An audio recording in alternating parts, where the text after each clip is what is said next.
all these extraordinary summits in Brussels. It's like every day. It's like it seems that every week there have been meetings in Brussels. And one wonders, what do these guys do? Really? What are they doing? Say here, like, what message do we send?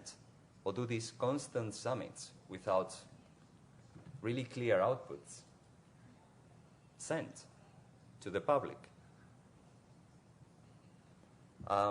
It is 1 year already since this new Commission, new External Action Service, and new European Council President are in charge, and it is indeed time perhaps now to critically look what have they done. There is a so-called common agenda on migration. This was adopted in May this year by the European Commission. And of course, it is not common. That's why I raised, is it common? This agenda on migration is actually the European Commission published it in May. And it is a political document, available in the internet, outlining what policy priorities at EU level were to determine the next steps. We were talking about May. It was later that things got more crazy. It was mainly during June and July and during summer. And this policy document, and this is something when you look at EU documents, it's all sometimes becomes funny because they're structured in ways which are very misleading. So if you read it, you will find a section dealing what do we need to do immediately, immediate actions. And then what do we need to do in the long term? And it all happens that it's always in the long term that measures not focused on security, on border control, on returning people, expelling people, are always left for the long term. The immediate actions are usually more of the same. And unfortunately, this European migration agenda continues with that logic. If you read it, the so-called immediate actions, the Commission was presenting a number of initiatives there, such as giving more money to Frontex. There is a Frontex, a common European agency dealing with external border controls, happily sitting in Warsaw, in Poland. So every time there is a crisis, the first thing that the European Union does is give more money to Frontex and more competences to those agencies. Also, the Commission back then came back to previous proposals on how to distribute responsibility for assessing asylum applications in the European Union. And there were these two initiatives of a relocation mechanism to internally redistribute between member states asylum applications, and a resettlement mechanism to take refugees who are already considered as refugees from outside Europe to bring them inside the European Union. So this was the immediate actions. And then in the long term, sorry, I forgot something very important. As another immediate action, and this is a consequence of having the External Action Service involved in these issues. This is new. To have the External Action Service, this is a new actor at European Union level involved in these questions. The Common Agenda on Migration called for a common security and defense policy operation in the Mediterranean to fight smugglers. So bringing the military and the defense actors into the migration debate. And this smuggling has become a common mantra for the last 4 months. Now everything is fighting against smuggling of human beings. The new Commissioner for Migration, this Dimitris Avramopoulos, a Greek former also official involved in the military and defense matters, he's really keen on fighting smugglers and declaring war on smugglers. And this follows very well with that. So you have reinforcement of Frontex, you have launching an operation sending the military to the Mediterranean, because this is what it is, sending military forces to the Mediterranean to fight the smugglers. And then and it's very interesting, those militaries are supposed to dismantle the business model of smugglers, of private people smuggling people into Europe. And then the long term of the agenda is everything else. They say, and the pillars of the agenda, the long term, are, of course, we need to protect asylum seekers and refugees. We need a new policy on legal migration. Yes, there is legal migration, perhaps. There is, legal opportunities for people to come, even those who are not refugees. They might come. But this is the long term. Nothing specific on this regard. So when coming to the concrete, what has happened? We have all these extraordinary meetings in Brussels. We have this common agenda on migration. What has really happened from May to November? Well, what has happened, you have it here. So the adoption of a temporary relocation system, which I will come into detail now. I will explain it into detail. The development of a hotspot approach. The idea to declare Western Balkan countries as safe countries of origin. The focus on smuggling, trafficking, and irregular migration. And last but not least, EU funding. Now, what is this temporary relocation system about? This has been all over the press. This has been discussed widely. The quotas, the so-called quotas of asylum seekers. What is this about? What this is about is a temporary derogation of the main regime which has been applicable in the European Union for the last 25 years, almost 30, the so-called EU Dublin system. The so-called Dublin system. According to that system that was adopted in the 90s, when an asylum seeker enters in Europe,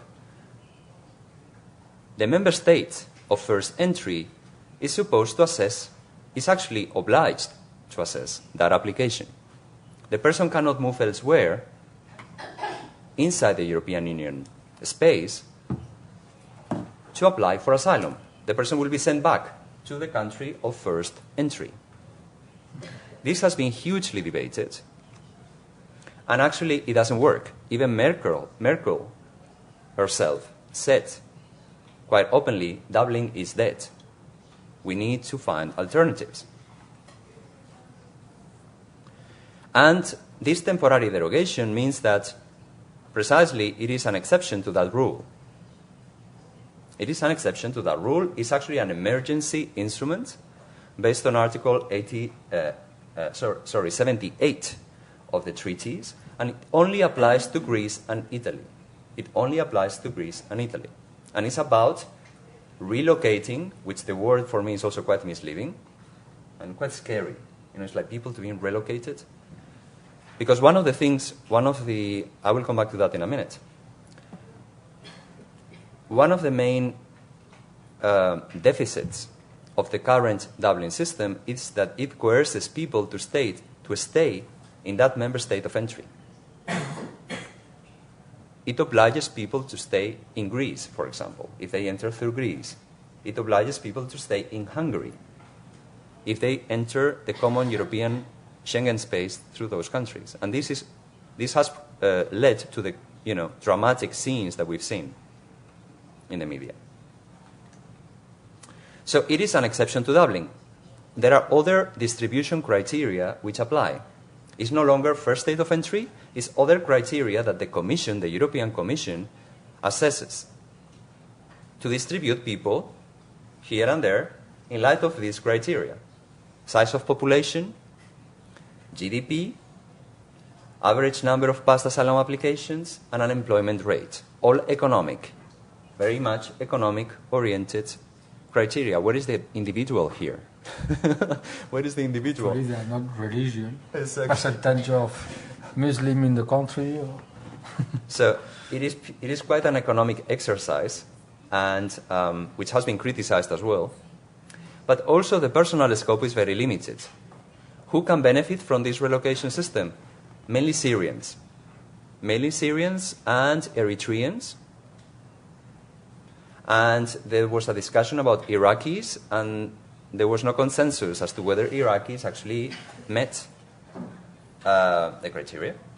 So it's actually very few people who actually can benefit from this. Benefit, between quotation marks.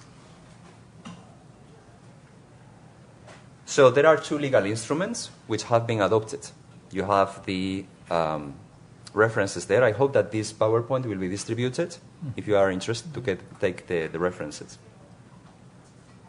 So it's basically a number of 160,000 people to be relocated in a period of 2 years, which is nothing, which is very little. When you look at the actual numbers of people entering in the European Union in a yearly basis, this is absolutely very, very little. And when you look at the number of people who are moving in the Middle East, who are fleeing Syria to other countries, the actual number of people who come to the European Union is also very little. But when you come to this initiative, it's even, numerically speaking, I don't know why this has been so problematic. By certain governments saying this is unacceptable and we don't want to take those people and we cannot be told who to take and so on. How many people, if you look at the numbers so far, is very surreal because only 96 people have been relocated from Italy so far to, surprise, Sweden, one of the few governments in the European Union who is a little bit liberal nowadays. And from Greece is only recently, in November, 30 asylum seekers have been relocated from Greece to Luxembourg. So it's like, and someone said this will take more than 750 years to relocate 160,000 people. So it's really very difficult to understand. The turf wars that we've seen in the Council, like with Hungary. Now Hungary is going to bring these two pieces of legislation before the Court of Justice in Luxembourg.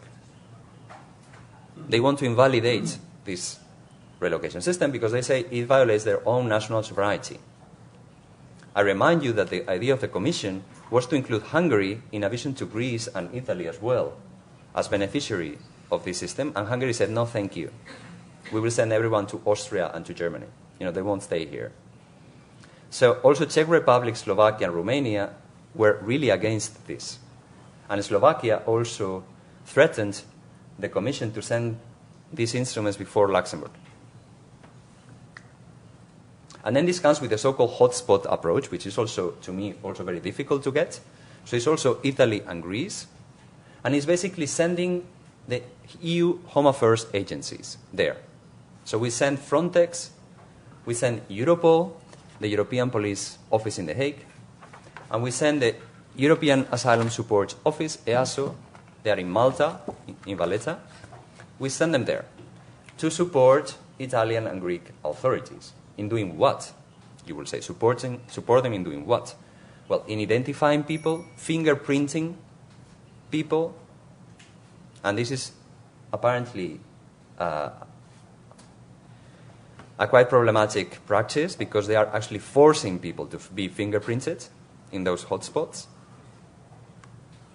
And Frontex to help people to be returned. Those who are not asylum seekers to be returned. However, this hotspot approach, and the European institutions have been very careful on that, relies heavily on those two member states, Italy and Greece, capacity to ensure so-called reception conditions. The reception conditions, so that the conditions on the ground are proper. They say Frontex, Europol and EASO will not be responsible if anything goes wrong there. This is what the European discourse is about, which I don't agree. I think that even if they are supporting national authorities in Greece and in Italy and something goes wrong, they may be liable too. So this is the place where they are, these hotspots. Is mainly in Lampedusa, and very few people are arriving now in Lampedusa. I think like recently only 40 people arrived. And the main center is in Catania in Sicily, and in Greece is in Piraeus, and they are based in Lesbos. I mentioned Frontex. Frontex is one of the key security actors at EU level and has been one of the main beneficiaries of this crisis in terms of funding, again, even if they don't know sometimes what to do with this money, because they are a rather small agency. It's not the first time they throw money to Frontex and they say, guys, what do we do with this? We really don't know what to do with these millions. But Frontex has also got more staff, 60 staff and an additional pool of EU member states officials to be deployed in these 2 hotspots in Italy and Greece. Very briefly, to this, priority has been given to people shouldn't arrive to the European Union. There's been a discourse on, yes, Europe should provide international protection, but when you look at this idea, you understand that another priority has been that those refugees do not reach European territory. This is the case when looking at Western Balkans, and this is the case when you look at Turkey, the current negotiations with Turkey, that Merkel was there. There was this photo of Merkel and Erdogan, in these gold chairs, shaking hands, which is, to my understanding, a quite embarrassing photo, because basically what the European Union is saying is keep them there. And the Western Balkans is the same thing. Like, keep them there, because Western Balkans is one of the main also sources of asylum seekers in the European Union. It's not only Syria, it's also Western Balkans. And the idea is, why don't we call these countries safe countries of origin? We call them that, we put them the label, they are safe, and we assume that there are no refugees coming from these countries. So, countries like Bosnia and Herzegovina, Macedonia, Montenegro, Kosovo, etc., now the idea is to label them as safe countries. Data from the ground tell us that this is really misleading, because in those countries you do have very serious problems with ethnic groups, particularly Roma population. And you have institutional discrimination grounded in the foundations of those countries, and that is why people move. And there are actually legitimate asylum seekers and refugees from those countries. But the idea is to label them as such for member states to be able to send back people in an expedited way without using the usual procedures to analyze their asylum applications. Now, I mentioned the issue of smuggling. This is the common mantra now, smuggling, because there was this critique to the European Union about criminalization of mobility, that the European Union has played a role in the criminalization of cross-border mobility through a number of instruments and policies over the last 30 years, since the beginning of Schengen. So they say, why don't we talk about traffic, instead of illegal migration, we talk about trafficking and smuggling, and everything is trafficking and smuggling now. And the Commission presented 2 action plans, one against migrants smuggling and another one on return. And they do a very interesting reading. And the country, of course, member states loved it. A majority of EU member states loved anything to do with return, readmission, fighting against smuggling, especially the Netherlands, who is the next presidency. I remind you, the Dutch are, the beginning of next year, they are running the presidency for 6 months. And the first vice president of this commission happens to be Dutch as well, Frans Timmermans. So there is this EU action plan on return, which focuses very much on that, returning people. And also this, what I mentioned before, the military and defense actors are getting into the picture. There has been this CSDP operation. It has been launched. They are in the Mediterranean. In the beginning, they were called EU NAVFOR Med, and then they changed their name to Operation Sophia, which I find very sad because it was the name of a migrant. And they are on the high seas, in the Mediterranean, in the south of Italy, patrolling in search of the smugglers and to dismantle smugglers' business models. Now, what are the challenges? Sharing responsibility and a fair asylum system? Question mark. Why? Well, this temporary relocation system still lives under the Dublin logic. I say the walking dead because even though many politicians have said the Dublin system is dead, it's still working, you know? It's still there. I mean, the temporary relocation system still relies on the Dublin regulation, and it does not address the main caveats of the Dublin system, such as forcing people to stay in certain member states, or forcing people not to stay where they don't want to be. You cannot force people to stay in a place they don't want to be, or force people to go to a place they don't want to go.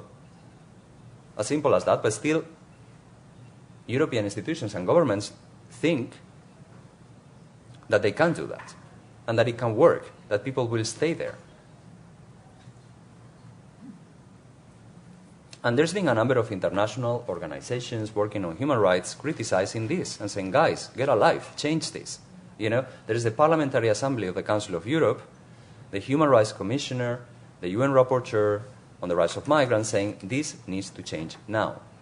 You cannot continue using the Dublin system logic of first entry responsible. People must stay there, and you cannot continue not taking into account the preferences of asylum seekers and people on where to go. These hotspots, I was telling you that people are coerced to, actually they are not taking only the fingerprints of the fingers, but also of the entire hand. And there are military people accompanying the asylum seekers to take their fingerprints in these hotspots, which for me is very, very intimidating and very problematic in the sense of, again, coercing people to do something they know may affect profoundly their lives. Also, this idea that the European Union can cooperate with third countries for people not to enter in the European Union. I mean, how does that comply with human rights, basic human rights principles?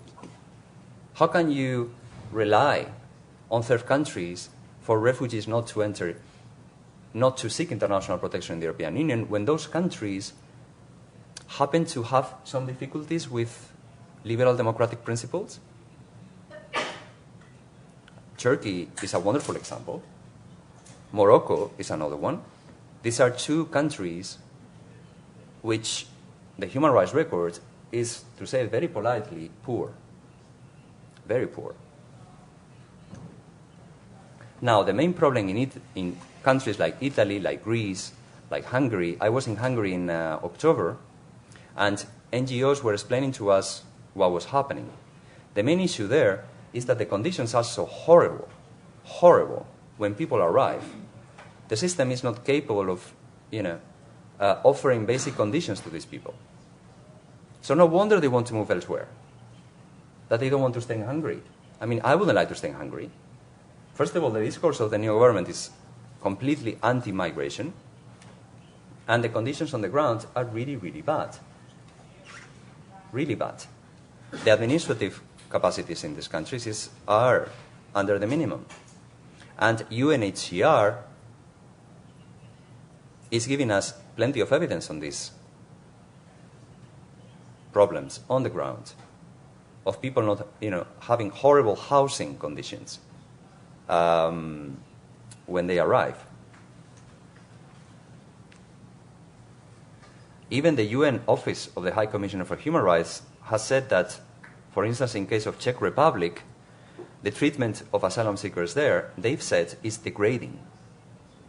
I'm quoting the UN Office of the High Commissioner for Human Rights. And the case of Hungary is particularly problematic too, because there it's not just a question of migration policy.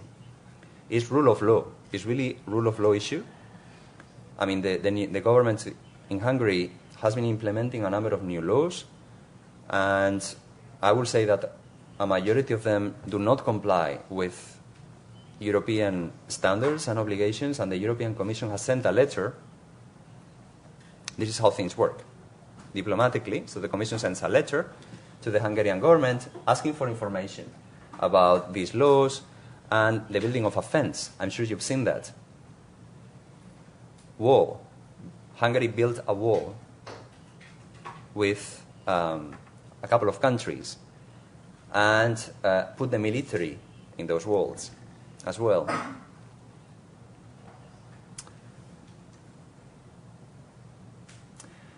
The Sophia operation also raises a number of questions from a perspective of legal uncertainty, and what are those guys doing in the Mediterranean?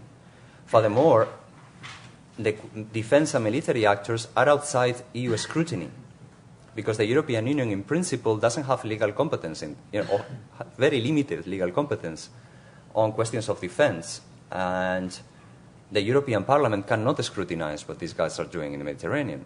So if something goes wrong, and if there is an incident, when these boats are, finding smugglers in the Mediterranean, who is going to be responsible? Do people have effective remedies when facing this Operation Sophia in the Mediterranean? I don't think so. The UN Security Council has just given the official mandate for this operation, only now, at the end, in October, but with very clear limits as to what can be done or not. So actually, I don't think they will be doing much. Now, my last 2 slides. Talk about insecurity. So if you look at all these things, there is a predominant security focus, very Eurocentric, member state-centric focus on this thing, on this debate. It's more security, it's more military, it's more, this is not our problem. It's like, it's not my responsibility. And unfortunately, this has prevailed so far. This has prevailed so far. The Council of Europe I'm not the only one saying this, is international actors too. The Council of Europe has said this precisely, the narrow focus on security, on border controls, on keeping refugees out. These are quotes. If you go to the Council of Europe website of the Parliamentary Assembly, you will find all these reports and all this. And this, of course, limits the discussion as to, what are other issues related to human mobility. Why is this a security issue to start with? Why having access to international protection when you are escaping war, when you are escaping impossible living conditions in your country? Why is this an insecurity issue for the EU?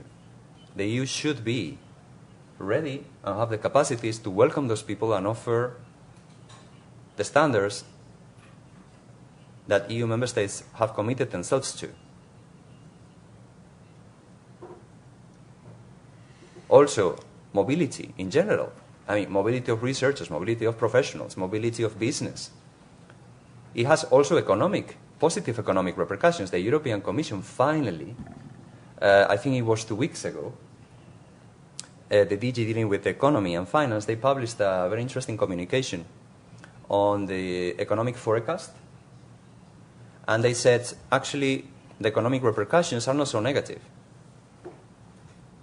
There's been a lot of debate saying, the burden, the financial burden of all those asylum seekers, and the financial burden and this and that. Well, there is no evidence on that, first of all. There is absolutely no evidence showing that those asylum seekers put an economic burden, which is completely disproportionate for any EU member state. And the European Commission says that actually there may be positive economic repercussions in the future if those people participate in the labour market, if they are actually allowed to participate in the labour market. And last comment. In addition to all this, there's been a step back 13 years. When we had the Spanish presidency of the European Union in 2002, back then José María Aznar government, he was really friend of the UK government, and they thought, what a good idea could be if we would condition development aid to providing development cooperation and development aid to those countries to sign readmission agreements. Wouldn't it be a good idea? And of course the development community said no. No, that's completely unethical to start with. And, it has, a number of profound problems when looking not only at the UN development goals and human rights, everything. So they kind of kept it on the, on the drawer. And with this crisis, I was really shocked that it's being adopted. The Council conclusions on return on October actually say it expressly. And I was speaking with a representative of the External Action Service for another reason. And she was telling me, oh, you know what, we adopted this. I said, what? I said, yes, you remember it was 13 years ago that it was proposed? And I said, yes, but how come this is now in the Council conclusions? I said, well, member states want it. So now we have Council conclusions say that the European Union should condition cooperation in the field of migration to those countries to readmit any irregular migrant entering the European Union, their own nationals, but anyone also entering in the European Union through their territory. I will leave it there. I look forward to discussion.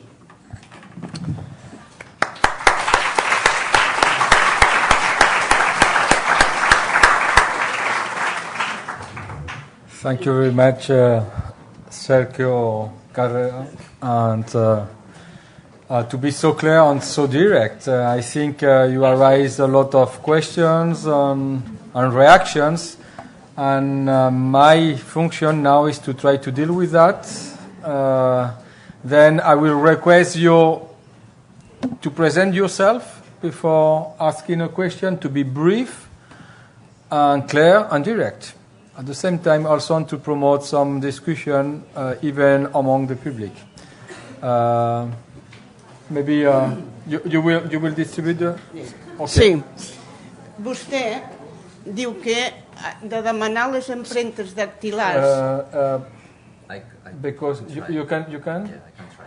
Es que en castellano igual puede ser. Sí. Sí, sí. No, digo no porque él lo entenderá mejor. Creo, ¿eh? Simplemente es una cuestión de comprensión. Usted ha sido crítico porque a los refugiados se les pide las imprentas dactilares. Pues hay países, en un viaje normal, te piden las huellas dactilares. Y a mí, si me lo piden, no me siento degradada. No sé por qué usted dice que eso es degradar a la persona. Quien viaje mucho sabrá que esto se acostumbra a hacer. ¿Vale? Okay. Se piden en muchos países las huellas dactilares. No sé por qué critica usted a que los refugiados se les pidan. Punto 1. Segundo, usted es muy crítico con Perdone, segundo y último para permitir a los otros. Vale, sí, voy a ser muy breve. Usted critica mucho a la acción de la Unión Europea de cara a los refugiados. Me consta que los países del Golfo no quieren a nadie. Y circula una noticia por Internet donde se dice que los países del Golfo solo admiten a sirios con dinero. ¿Ha criticado usted a los países del Golfo que no quieren a nadie? Y en tercer lugar, aunque usted me diga la última, la guerra es del año 2000. ¿Por qué ahora de golpe y porrazo pasa esto? ¿Para quién es un negocio? Porque la guerra hace muchos años que dura. ¿Qué negocio hay montado aquí? Las tres preguntas espero verlas contestadas. Gracias. Gracias. Menos, he dicho que quería preguntas directas y las hemos tenido. Por favor, intentar al menos que sea una única pregunta por persona para permitir, porque creo que hay debate y eso es bueno. Do you want to take maybe three or four questions and then you can summarize and then you can do several rounds and then...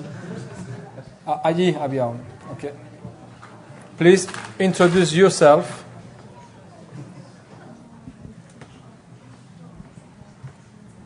Hi, I'm Lorenzo Gabrielli. I'm researcher and professor at GRITIM. I have a single question with two sides.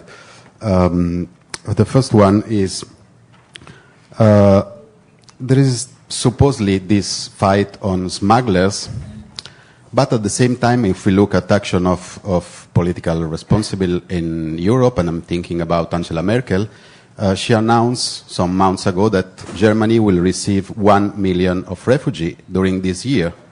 But at the same time, she not explain how these refugees will arrive in Germany. So I think this is a huge benefit it do to smugglers. I mean, we will accept 1 million, but how will these people will arrive? We will not open any humanitarian corridor. We are not starting a relocation program from refugee camp around Syria. So it's a perfect plan for smugglers. How they try to reconcile discourse on this issue and discourse on fight on smugglers. And the second question, shortly, is who is setting the agenda? What is the role of this security professional? Not thinking just on EU home and defense sector, but also in companies producing technology. Just as declaration of this afternoon that the President of the European Commission announced that all the expenditure in security, they will be out of the Stability Pact. So I think who is controlling, what is the place of security milieu in this agenda setting on migration? Thank you. Thank you. You want a third one, maybe? Yes? Yes? Sorry. Third one, possibility there? Go. Your turn.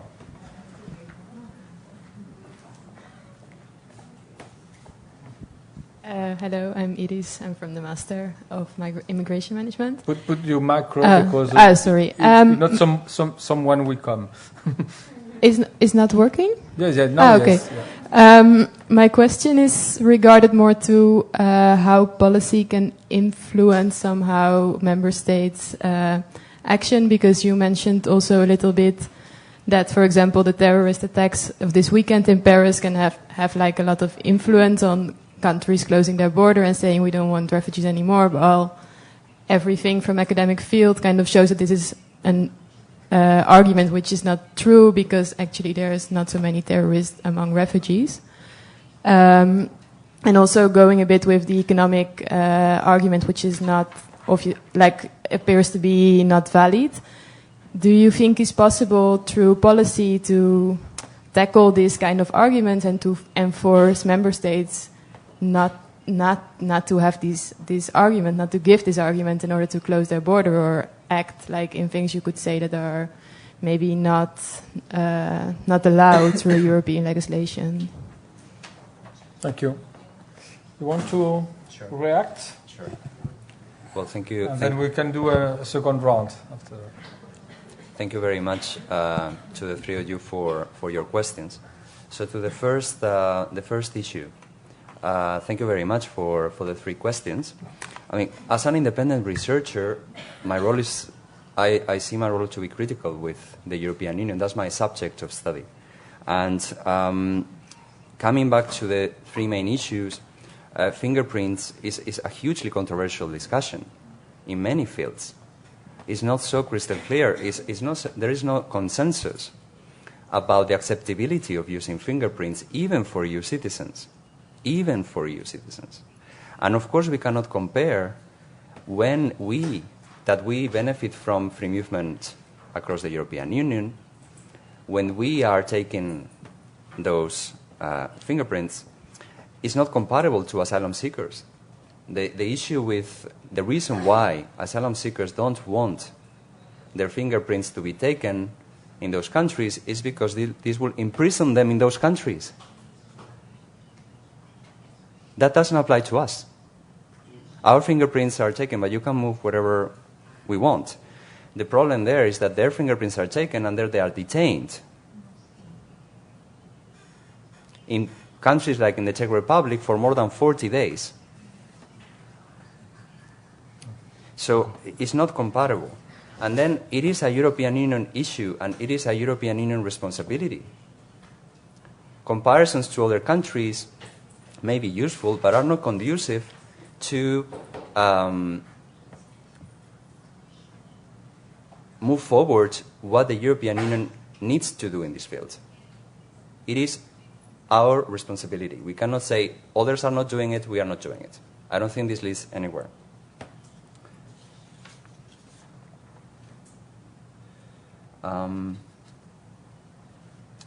On the question of who is setting the agenda, yeah, I like that question a lot, because that's, in my work, in my research... Hay mucha gente aquí, respete un poco los turnos, gracias. Bueno, señora, el respeto, ¿de acuerdo? Es que no sabía qué pregunta. De acuerdo. So, thank you. This is indeed one of the, focus of my work and my research. Who is setting the agenda? Well, with the new European Commission, things have changed a lot. And, we were praising that we have a first vice president working on rule of law and fundamental rights. He's a Dutch national, as I mentioned. But he has done very little on that so far, in 1 year. And the European Commission, I think, the new European Commission, you have less inter-DG consultation than before. So that guy, this first vice president, he coordinates both DG Home Affairs, which is responsible for security, and DG Justice. And in the measures that I presented in my presentation, interviews with policymakers in Brussels show that other DGs have not been consulted. People working on development cooperation haven't been consulted. People working on employment and fundamental rights haven't been consulted properly. Who is setting the agenda? This is a very big question. Very big question. I mean, you mentioned DG Research and DG Enterprise in the European Commission and the role of private sector, but also the role of EU agencies like Frontex and Europol and Eurojust and others. And usually the way to understand this, or at least this is what the method we use, is looking at this as a way to struggles for authority and legitimacy, so that funding and resources struggles when there are limited competences on who does what. So then you can approach it in this way, and but it's a very pertinent question, and this crisis is a wonderful case study for that.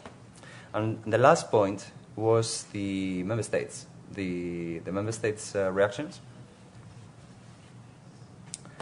So there's been a link since the beginning of this crisis between the refugee issue and Schengen.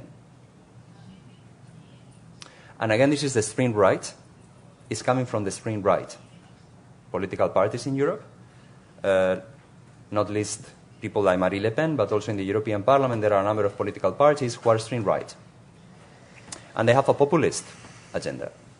And they say, you see, this is the problem of free movement, and we need to close borders. We need to close borders. Now, if you look at how Schengen works, I think Schengen functions very well.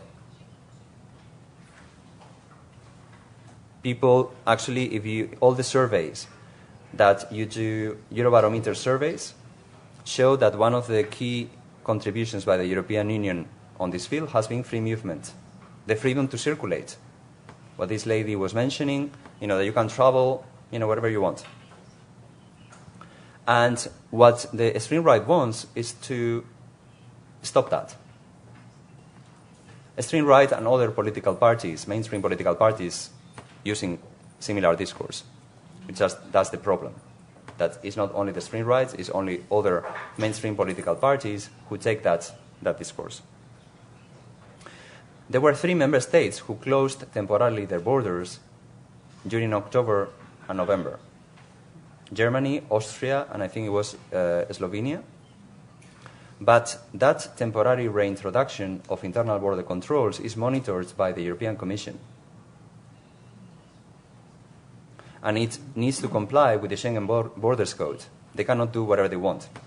Meaning, this is foreseen by EU law. It's no crisis of Schengen. This is foreseen by EU law. There were many people arriving, and they needed to provide first reception to those people. Now, with the Paris events, this has come again into the discussion. And here also I think we should be very, very careful not to follow what, actually you say in Spanish that just don't pay the price of the sinners? The just don't pay the price for the sinners? Yeah, I think so.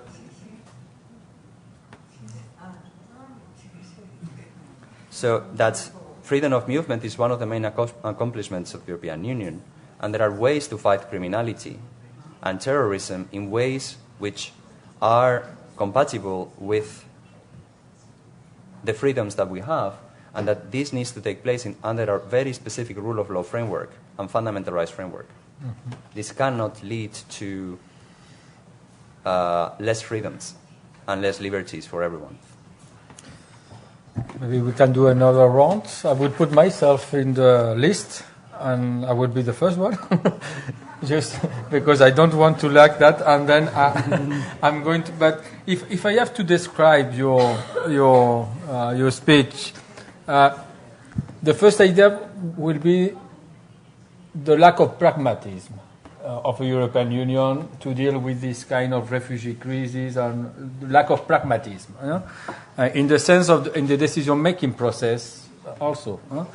And if we think about this lack of pragmatism, because most of the examples are really they don't, there are difficulty to manage emergencies issues in the refugee. The word of responsibility comes to the fore also, the lack of responsibility. And I think here in your speech you speak about sharing responsibility. We can maybe think about deviating responsibility as some force to give responsibility to others. And from this point of view, I'm just trying to think about responsibility in terms of who decides and who does. And maybe responsibility in who does is ethnocentric, and it is a European Union. But the responsibility of sharing is always to implement decision-making process. But the dividing line between responsibility, lack of responsibility, and irresponsibility also. And then from this point of view, this lack of pragmatism in the decision-making process could be maybe labeled as irresponsibility in terms of human rights and so on. And then from this point of view, if this is the diagnosis of your speech, that's a good diagnosis. What is, how to explain that? Why European Union is so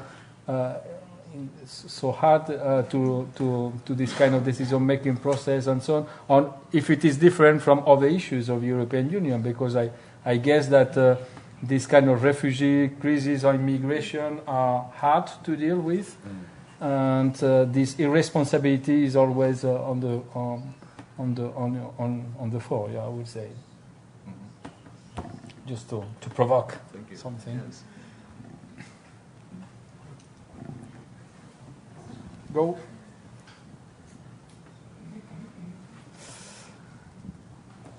Thank you. I am interested in how you come to your conclusions about, for example, who sets the agenda, why does the European Union take the policies it does, continuing in the securitization process.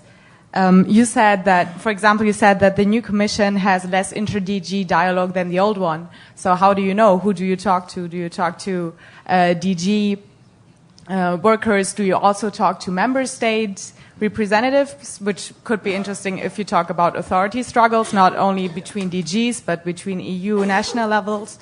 So who do you talk to when trying to find answers to your questions? Thank you. I think that there is another one there.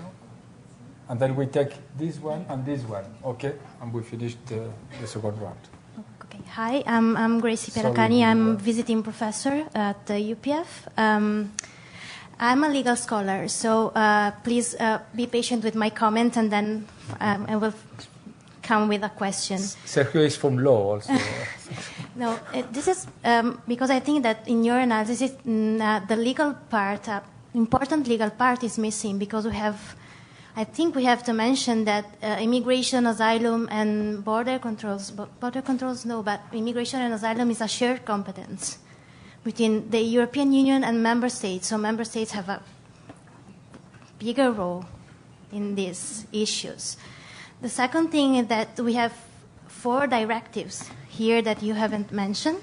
So we have the temporary protection directive, and I was wondering if you can maybe say your opinion about why they decided not to use this directive so far. But we have the procedures directive, we have, of course, the return directive. It's not a perfect word.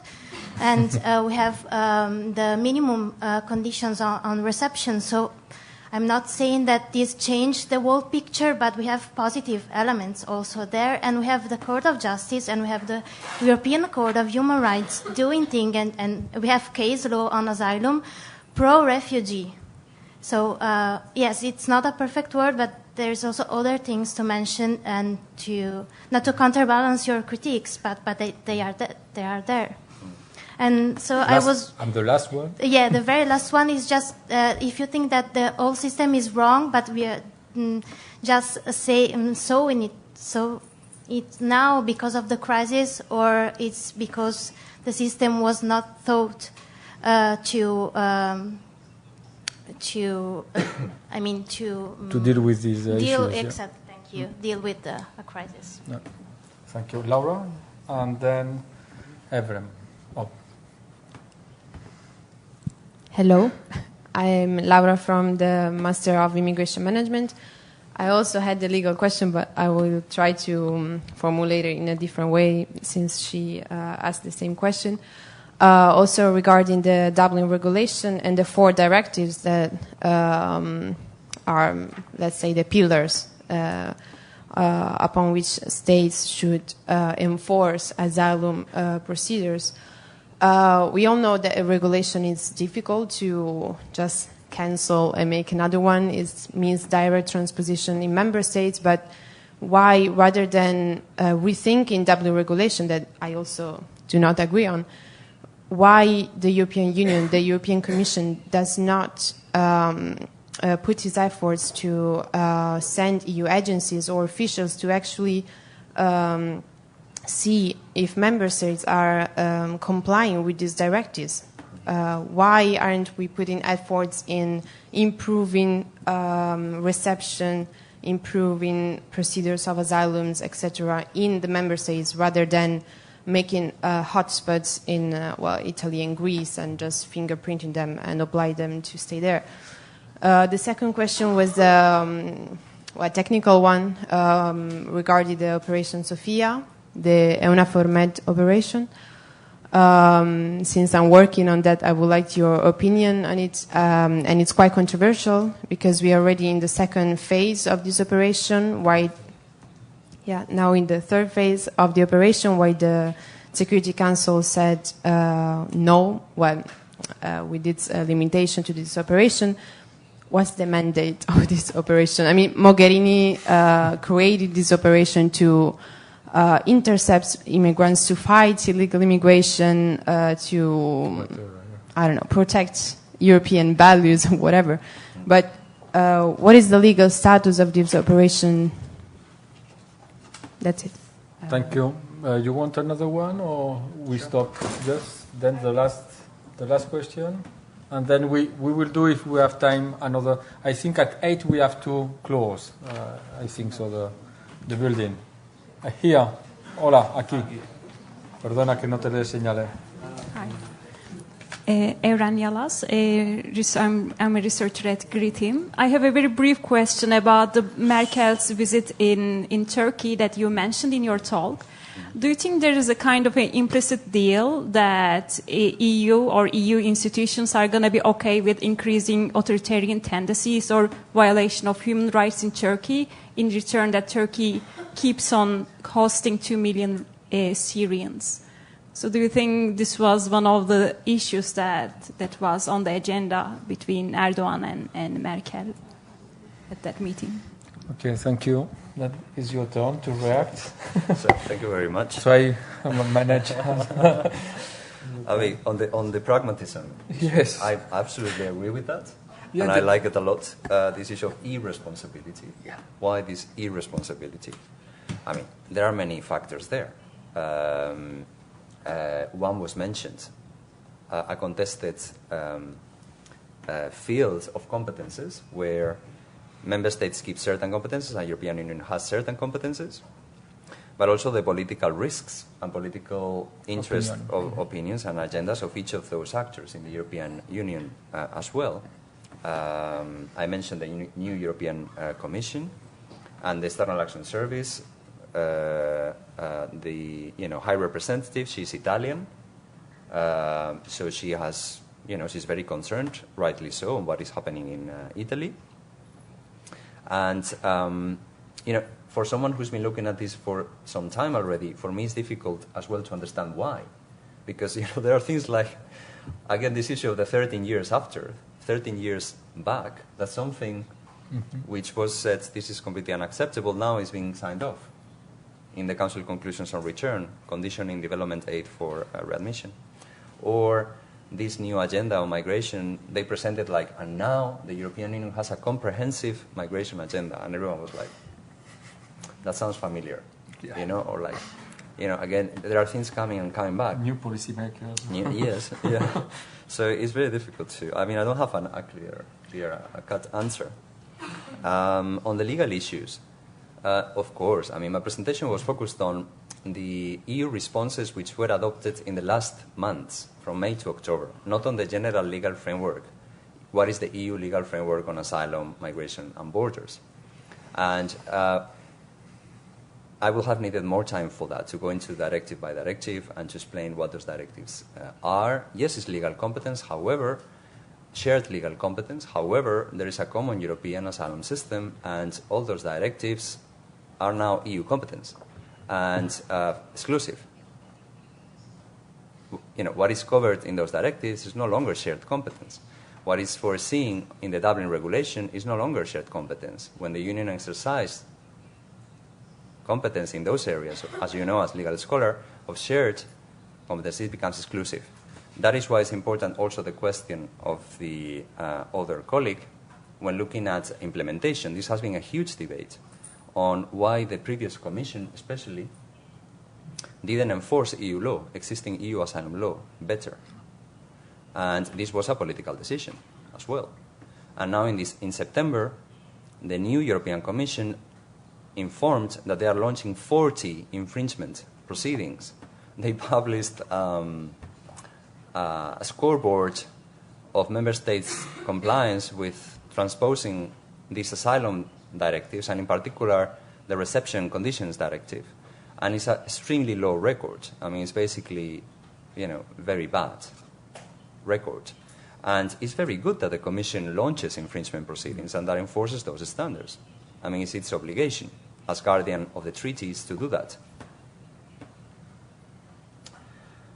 On the Dublin system, the Commission is foreseeing a revision of the Dublin, or a reflection about the Dublin system soon. And we don't know what they are going to propose there. Concerning the last point on Germany, I don't know what's on the agenda. There was another question. Sorry, I must not forget. On Germany and Turkey, I don't know. Clearly, because someone mentioned that in our previous comment, that Germany has said, we don't apply for Syrians, for Syrian nationals, we don't apply Dublin. This had a political backlash for Merkel domestically. And she was in a hurry to, that's my personal reading. Again, it's my personal reading. You might disagree, but it's my personal reading. I have the right to have my own decision, my opinion too. So I don't know what was on the agenda. What is clear is that the European Union, when looking at North Africa, we have a very specific history of the European Union cooperating with North African countries, some of which were not democracies. Libya was a wonderful example. And then it ended up in tears. So I don't know if we are learning lessons from the past on this. And about how do I know? Well, I happen to be in a privileged place where, in the context of several research projects that we have, we interview European institution officials, and we follow very closely what is happening in Brussels, in all the European institutions.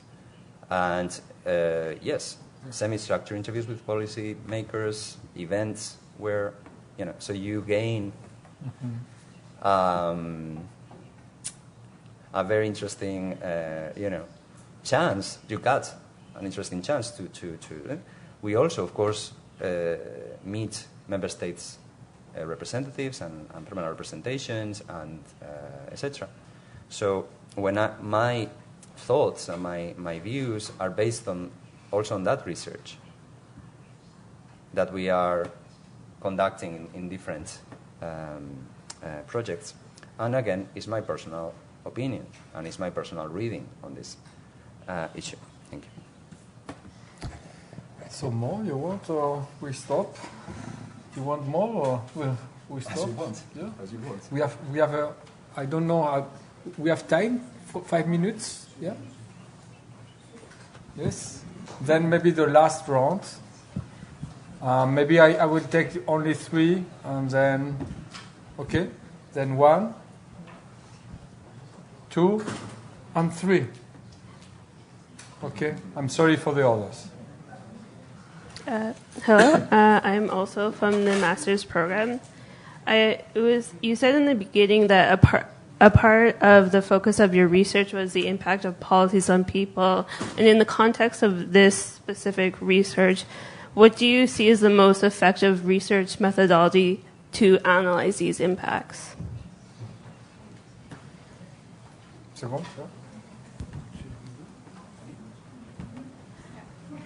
My name is Marika. I'm also a student of the Immigration Management Master. You've also done research about the struggle between the different actors over authority and legitimacy, and it's kind of related to the question, who sets the agenda? So I'm interested in how exactly do you research the link between new arising legal frameworks, for example, on surveillance of the Mediterranean or on anti-trafficking, and new competencies being given to military and defense actors like Frontex in taking over these human rights tasks, like supposedly saving people from human trafficking or saving people from drowning. Is the question clear? Yeah?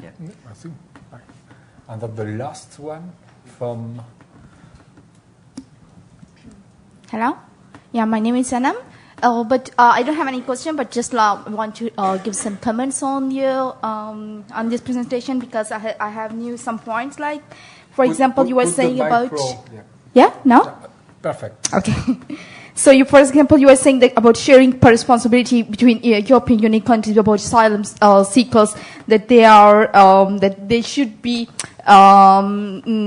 work on this work, like sharing responsibility within European Union countries. And also you mentioned that, for example, we always talk about that we are sharing responsibility for give answer to these refugees. That's why we have a crisis, because even in reality we are not sharing, because I think sometimes there are lack of responsibilities, there are lack of framework we do for these people. So that's why in 2015 we are receiving a lot of refugees, and within European Union countries they are just distributing refugees from Italy to Greece, Italy, Hungary to Spain, and there is no any framework. I think so. We just say that we are making new laws, new changes, but I think in practical there is nothing, any change we see.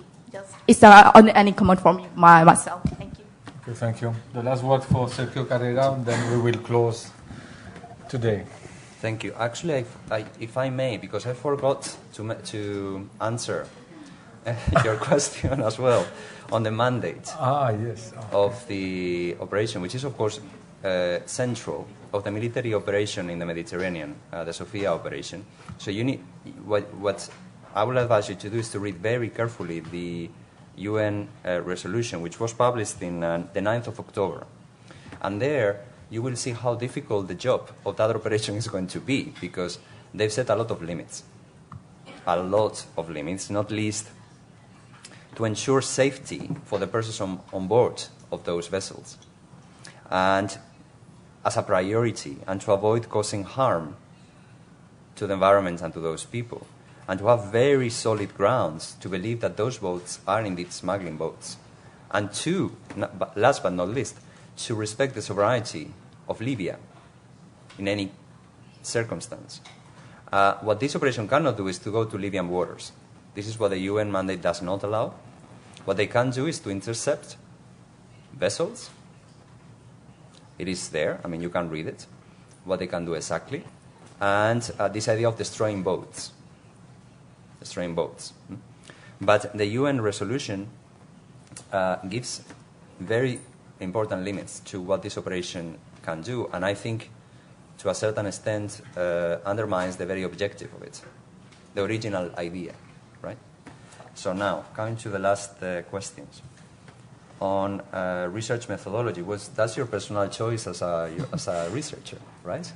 To take to choose that methodology that you think is better equipped to investigate and to deploy the methods linked to that methodology that you think will be better equipped to understand what you are interested in.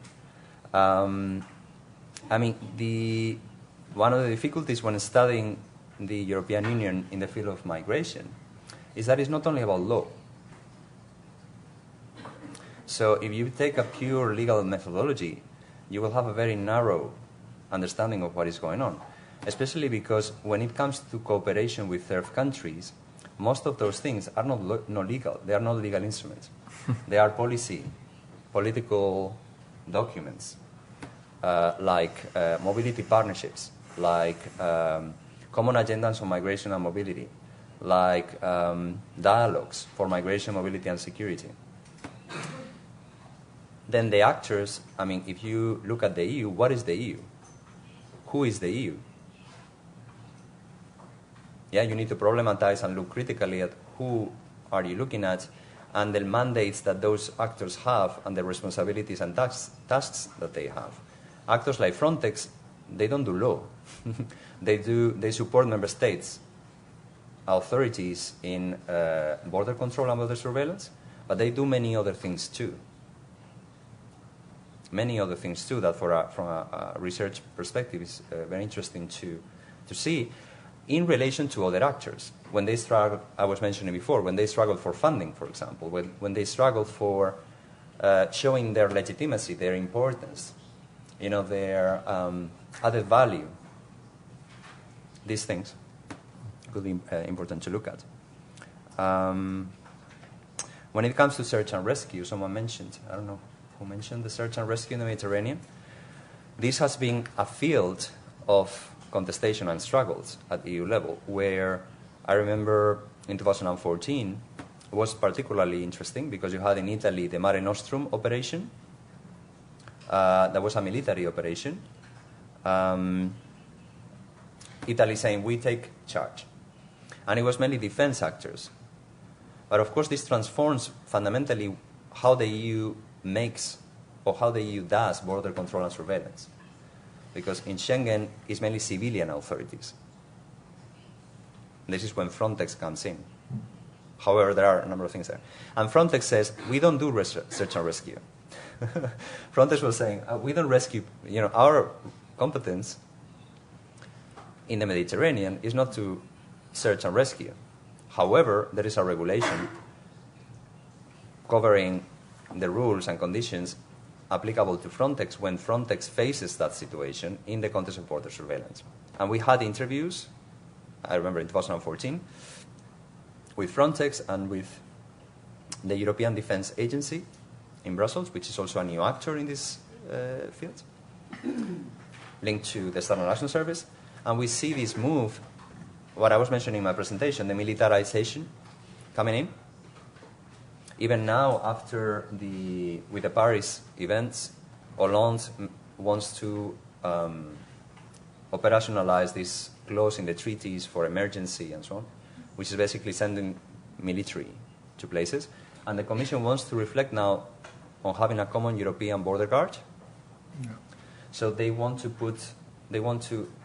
some policymakers. This will be the consequence. Could be the consequence to have the defense actors, European ones, involved in this idea. But it is a highly contested field. It's a very complicated field, research and rescue, where you have a mix of international and European law. And what is interesting and where we have done work is on Frontex, what Frontex does here, and also on border surveillance technologies. I think I'm forgetting one.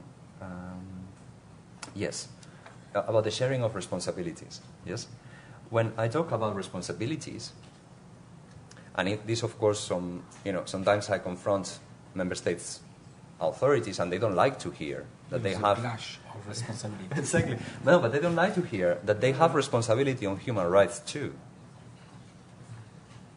Yeah. Now, when we talk about values and principles, those values and principles, first and foremost, need to be complied with by governments. First, when we talk about human rights, freedom, especially non-discrimination, racism, this is a responsibility for governments. So and I think it's important to remind governments about that. There are a number of actors at regional level doing that job. The Council of Europe, and the UN, certain bodies and processes there are doing a wonderful job in this regard. But this is what I mean about responsibilities as well, in addition to what you were mentioning. Responsibility to provide international protection. That's a key human right. It's non-negotiable.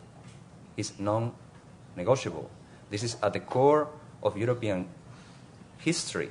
The human rights instruments we have now on asylum and refugee are intimately linked to European history and are non-negotiable. So this is the kind of responsibility I'm thinking of. Okay, thank you very much, Sergio.